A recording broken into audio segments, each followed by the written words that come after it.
Hi everybody, this is SAAD for the SAAD Truth. 2 nights ago, my wife and I decided to head off to watch a movie at the theater. This is something that we rarely do these days in the age of Netflix and so on. We went to see Mr. Gross and Racist himself, Ben Affleck and The Accountant. Not a great movie, but I suppose it passes the time. But the point of today's clip is to actually recount something that happened to us in the theater that was truly astonishing, difficult to understand the mechanisms by which such a reality could unfold. So we were in a theater that probably has maybe, I don't know, 40 rows. It's a huge theater, 40, 50 rows with three, if you like, columns. There's a central column probably that could seat, I don't know, maybe 20, 30 people. And then there are two side columns, you know, maybe 10 rows each, 10 seats each. So you're talking about at least a 40 by 30, so you know, well over 1,000 seater. That's probably a conservative estimate. And there weren't too many people in the theater, so we pretty much had the pick of all possible seats. So we sat in the center aisle, you know, at the end of one of the aisles, around the middle of the rows, as probably most people would. And as I said, there's almost nobody in the theater. So maybe about 5 minutes after we got there, two women walked by in the aisle.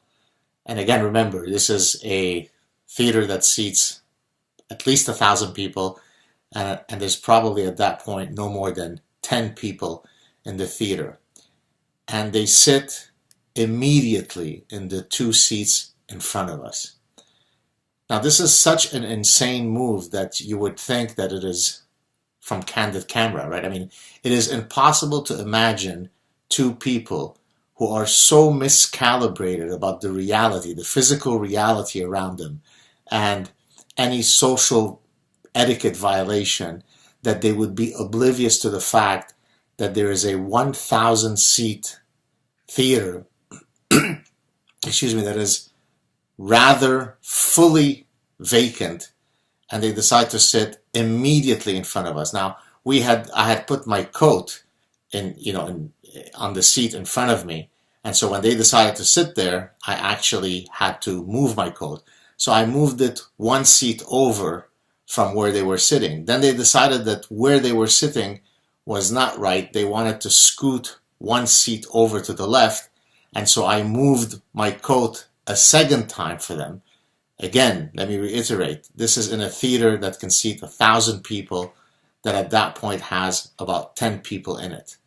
So we ended up actually moving from our seats one row backward.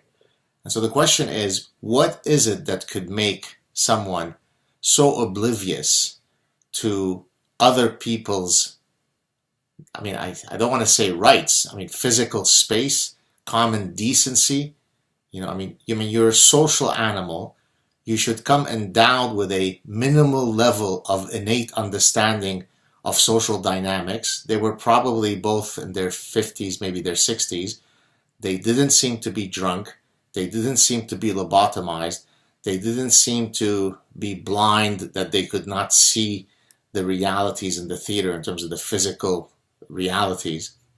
So what could explain two grotesque buffoons behaving this way?